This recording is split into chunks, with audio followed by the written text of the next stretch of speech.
South Korean shares sank by more than 3% on Wednesday amid growing fears that the AI boom has pushed global equity valuations too far.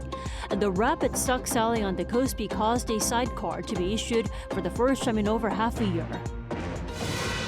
A review of next year's budget proposal began on Wednesday with a public hearing, which invited experts for their outlook on the long-term fiscal soundness of the proposed spending.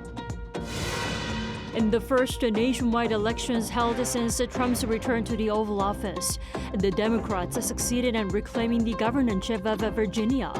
The result of the New York City mayoral race, in which the Democrats fielded their first Muslim candidate, also promises to become a variable in the future political landscape. Global concerns over an AI bubble spilled over to South Korean shares on Wednesday, with the benchmark KOSPI shedding over 6% during morning trading. Our Park Junan has our top story tonight. South Korea's benchmark KOSPI showed extreme volatility on Wednesday, with the index declining over 6% at one point during the morning. Amid the sharp decline, a sidecar was triggered, a measure that's activated when the KOSPI 200 Futures Index rises or falls by 5% or more for at least 1 minute. The sell-off mirrored an overnight decline in U.S. markets, where major indices, including the Nasdaq, fell over 2% as profit-taking hit technology stocks. Global tech stocks are showing volatility amid concerns that massive AI investments could lead to a bubble with limited real productivity. The index, however, recovered some of its losses during trading in the afternoon and closed at over 4,004 points, 2.85% lower than Tuesday's close. Since September, South Korean stocks have been rising without much of a break, creating a sense of price fatigue and pressure. At the same time, U.S. tech stocks have shown increased volatility, and as a result, profit-taking moves occurred among some of the KOSPI stocks that had risen sharply, leading to today's larger decline. Also on Wednesday, the dollar-won exchange rate hit a 7-month high, with the U.S. dollar closing around 1,450 Korean won. An expert says the U.S. central bank is signaling slower rate cuts, a key factor for Korea's foreign exchange market, given that the U.S. key interest rate remains higher than that of South Korea's. As expectations for U.S. rate cuts have somewhat eased, while the U.S. economy remains solid, I think the market is reflecting that sentiment. Also, with rising volatility in risk assets like Bitcoin and stocks, investor preference for safer assets, such as the dollar, seems to have grown stronger. Meanwhile, a securities strategist added that despite strong earnings and guidance, valuation pressures and concerns over an AI-driven bubble have weighed on investor sentiment, particularly among major tech stocks, adding to the volatility across global markets. Park Junan, Arirang News. And now at the National Assembly, for the first time, South Korea's parliament is set to review a budget plan for the coming year. And starting today, lawmakers begin a full-scale deliberations, with a public hearing kicking off the process. Our political correspondent An Sung-jin reports. The political battle has reignited over the 2026 budget review. The review kicked off with a public hearing on Wednesday at the National Assembly. The Special Committee on Budget and Accounts invited economic experts who presented analysis on the fiscal outlook and further discussed the potential economic stimulus and the long-term fiscal soundness of the proposed spending. The 8% increase far exceeds the 2% inflation rate, and such excessive fiscal expansion could place a serious burden on the nation's credit rating and price stability.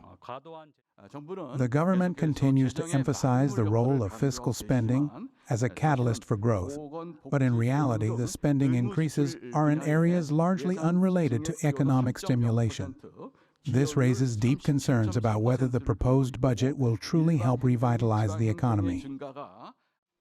The committee will be incorporating these expert opinions into its subsequent deliberations. This comes after President Lee Jae-myung announced the government's first full-year budget proposal in his policy speech on Tuesday. The budget plan, which is proposed as some 728 trillion won, or over $503 billion US dollars, is an 8.1% increase from this year's spending plan. Following the hearing on Wednesday, lawmakers are scheduled to hold comprehensive policy inquiries till the end of the week, followed by ministry-by-ministry budget reviews. With the ruling party vowing to defend the government's original proposal, and the opposition calling for cuts to what they call cash handouts, the political battle is to continue. With both sides refusing to back down, the budget standoff is expected to drag on until the deadline on December 2nd. An Sung-jin, Arirang News. Seoul and Washington are currently in close consultations to announce a joint fact sheet at an early date, following a trade deal reached last week. But the devil looks to be in the details. Yoon Jung-min reports.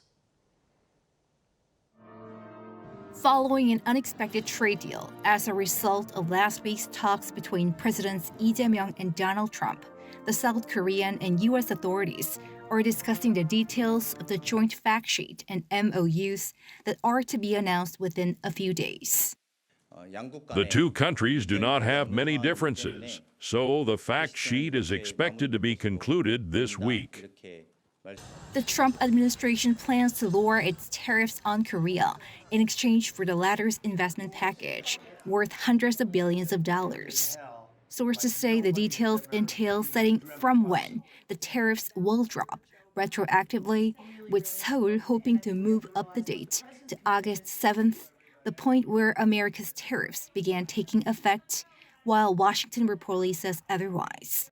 South Korea has also reportedly asked the U.S. to specify its tariff cut in a Federal Register notice upon signing the MOU. The allies agreed upon a framework deal in July, but Korea is still subject to higher levies, including sectoral duties on cars.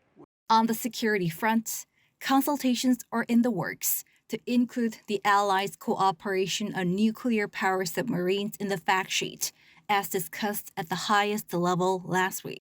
Some have raised the possibility that the sheet could include Korea's commitment to purchase U.S. weaponry worth $25 billion, to which Seoul's presidential office responded that nothing has been decided and any decision will be made taking into account various conditions.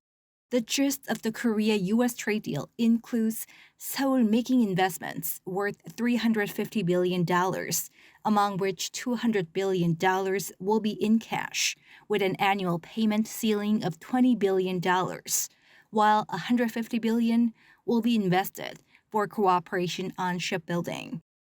Yoon Jung-min, Arirang News. Washington has announced new sanctions on North Korean bankers and institutions for laundering money to fund Pyongyang's weapons program. Now, the move comes as U.S. President Donald Trump said sanctions will remain a key part of the dialogue with North Korea. Lee Seung-ja's this report.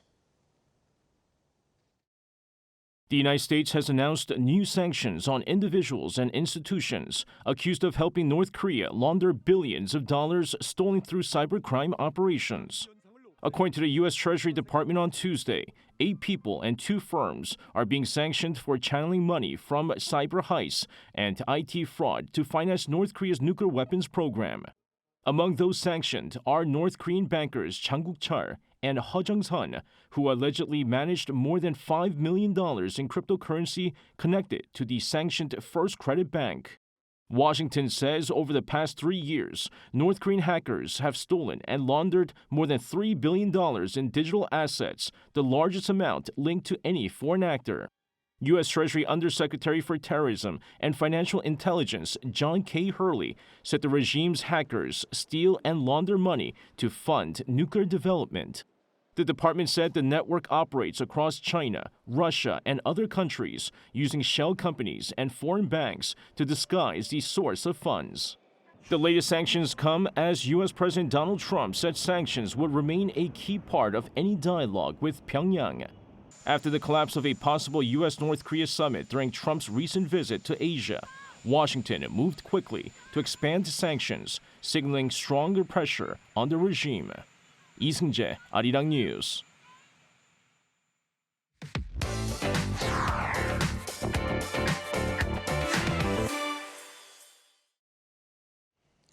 Earlier Earlier this week, U.S. Defense Secretary Pete Hegseth had his first visit to South Korea since he took office. To learn more about his two-day visit here, we've invited our defense correspondent Kim Bo-kyung here in the studio. Bo-kyung, it's good to have you with us. Thank you for having me, Dami. So Bo-kyung, while he arrived in South Korea on Monday, his first stop was the Joint Security Area. Now, you were there to see him. What was the atmosphere like? Right, so I was able to see him arriving at Camp Boniface, just south of the Joint Security Area in the demilitarized zone, getting off from one of the 4 U.S. Army Black Hawk helicopters on Monday. And I was with other Defense Ministry reporters waiting there to catch him and ask some questions. But unfortunately, we weren't able to hear anything from him. Right. Yeah, but he did share greetings with his South Korean counterpart, An Gu-baek, and then was briefed on the current operations at Observation Post Ulit, located just 25 meters from the military demarcation line, where they could see both countries on joint search operations. We had a chance to talk to Minister An after the talks were over, where he underlined that the 2 defense chiefs' visit to the DMZ itself has a symbolic meaning. One expert, too, said their visit to the site reaffirms ironclad ROK-US alliance. There had been concerns that the America First policy might weaken the U.S. security commitment to South Korea. However, the fact that the defense ministers of both countries visited the JSA at Panmunjom together for the first time in a long while served to demonstrate the strength and solidity of the ROK-US alliance. And if I might add a little, the U.S. defense chief said that he was very surprised to see how North Korean villages were very close to the area. So overall, I believe it was a great chance for the U.S. defense chief to actually be at the site and understand better how the joint operations actually work. Right, and the following day, the 2 defense chiefs of Seoul and Washington held their annual security talks known as SCM. How did that go? Tell us the key takeaways from the discussion. Right, so on Tuesday, the 57th edition of the annual defense talks, the security consultative meeting was held between the 2 defense chiefs. The joint communique is yet to be released as the 2 countries are still negotiating the details that are going to be on the joint fact sheet. Mr. Hegseth, in fact, himself said there are no differences in the 2 countries' views and are only waiting for the other areas to be ironed out. But he did vow support across departments in a deliberate manner regarding the nuclear-powered submarines, which Trump recently gave approval to. He also called South Korea a model ally and said he was encouraged by South Korea's commitment to increasing defense spending and make greater investments in ROK military capabilities. These words actually appeared again when he had a meeting with President Lee Jae-myung, proud to see South Korea's efforts to strengthen its defense capabilities by increasing the budget and acquiring cutting-edge conventional forces, he said, and added that Washington will actively support these efforts while calling Seoul the most exemplary ally. The expert pointed out that this shows how the tariff deal is now leading to a security deal. Although there are some disappointing aspects to the recent trade negotiations, they have nonetheless concluded. And in fact, South Korea made quite a few concessions. Virtuous cycles should continue to be made. Economic cooperation leading to security cooperation, and security leading back to economic. Now, Bo-kyung, staying here on the Korean Peninsula, North Korea reportedly fired multiple rocket launchers timed with, major diplomatic events like Hegseth's visit to South Korea. What was that about? Right. So North Korea fired a barrage of artillery rockets towards the West Sea just before Hegseth's visit to the JSA in what appeared to be another show of force. Pyongyang is believed to have used 240mm long-range multiple rocket launchers capable of striking targets up to 60 kilometers away with extended range rounds, which would put Seoul and the surrounding area within range if launched from near Kaesong. It came just half an hour before U.S. Defense Secretary Pete Hegseth arrived at Camp Boniface to meet Defense Minister An Gu-baek. And the projectiles are not ballistic missiles, which are banned under the UN Security Council resolutions. But an expert says North Korea has done so to show its aggressiveness. The term rocket artillery refers to a short-range weapon system. This indicates the possibility or intent to attack the peninsula. In other words, it means that any aggressive posture toward South Korea will not change. Regarding the Defense Intelligence Agency's report that North Korea is prepared to carry out another nuclear test on short notice if its leader Kim Jong-un decides to do so, the same expert said since March 2023, when Pyongyang unveiled the tactical nuclear warhead known as Hwasan-31, the possibility of a nuclear test has remained open since then, and that whenever North Korea is technologically ready, it will go ahead with it. Okay, Pokyung, thank you as always for the coverage. We appreciate it. Thank you.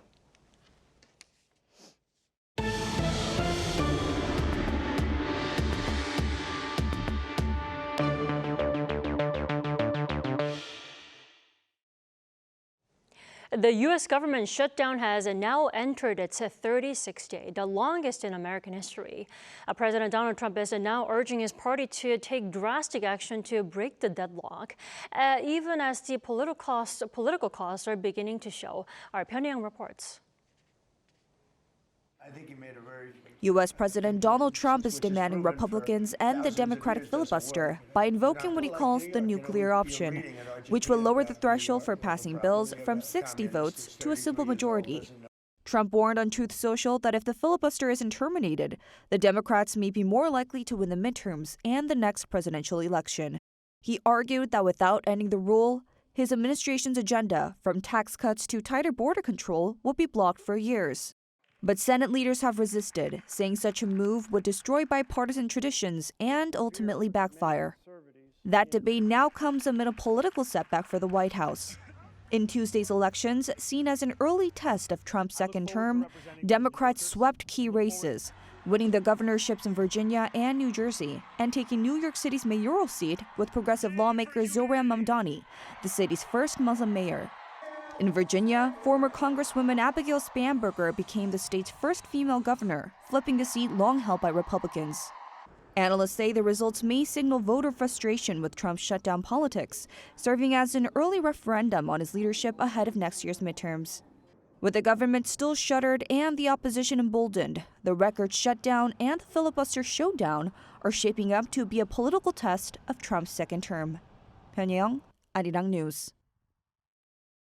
And the world turned into one particular race in the U.S., the New York City mayoral election, as the likely winner was going to shatter all the records as the first Muslim, the first Indian American, and the youngest mayor of New York since the late 1800s. Our Kim Do-yeon reports. Zohran Mamdani has been elected as the 111th mayor of New York City. On Tuesday, the 34-year-old Democratic candidate also became the first Muslim and Indian American to fill the role to lead the biggest city in the U.S. in one of the biggest upsets in U.S. election history. Tonight, against all odds, we have grasped it. The future is in our hands. My friends, we have toppled a political dynasty. The voter turnout on Tuesday was also the highest the city has seen in 50 years, with more than 2 million votes cast. Of that, Mamdani won with a commanding lead with over 50% of all votes.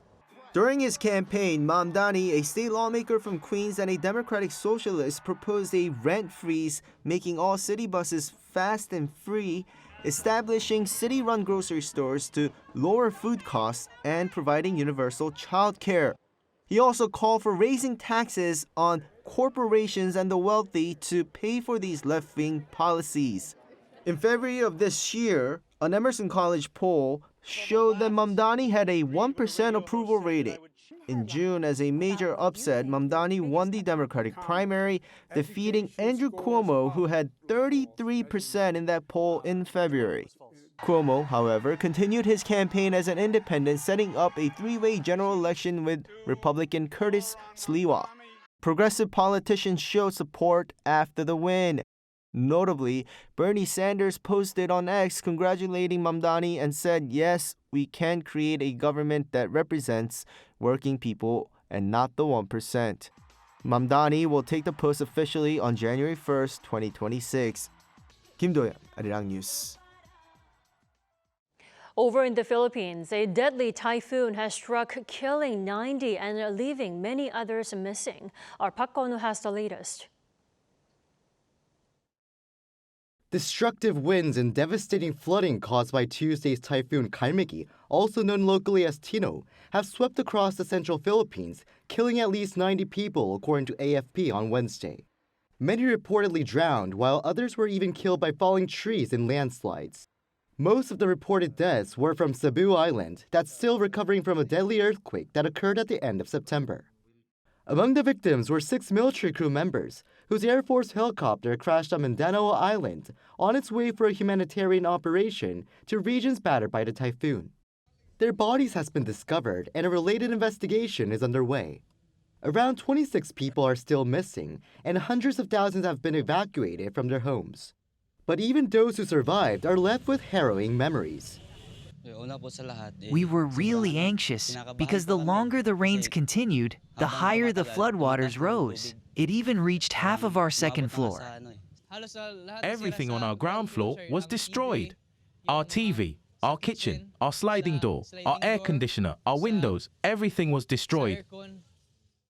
Though the typhoon has weakened since making landfall, winds are still reportedly blowing at over 80 miles per hour. While the Philippines experiences an average of 20 storms and typhoons every year, the national government has distributed aid, including food. Kaimiki is forecast to make landfall on Thursday night in central Vietnam, an area already hit hard by severe rain and flooding. Park Konu, Arirang News.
It was chilly until this morning, but warm autumn sunshine during the day.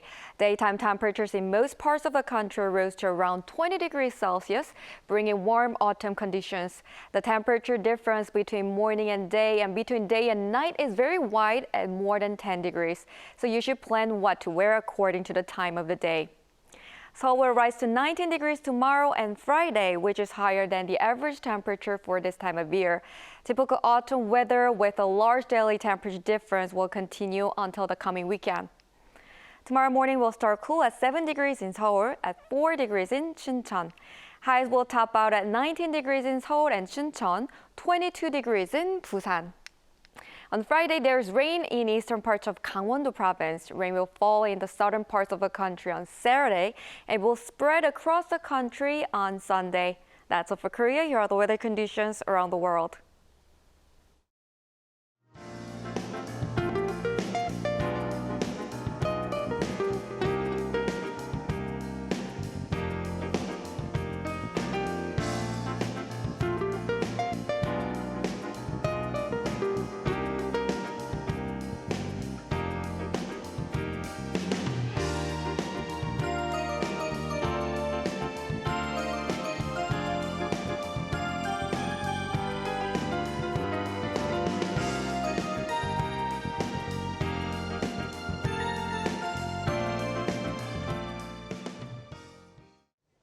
That is all we have for tonight. I'm Kim Dami. From all of us here at Arirang, thanks for watching and good night.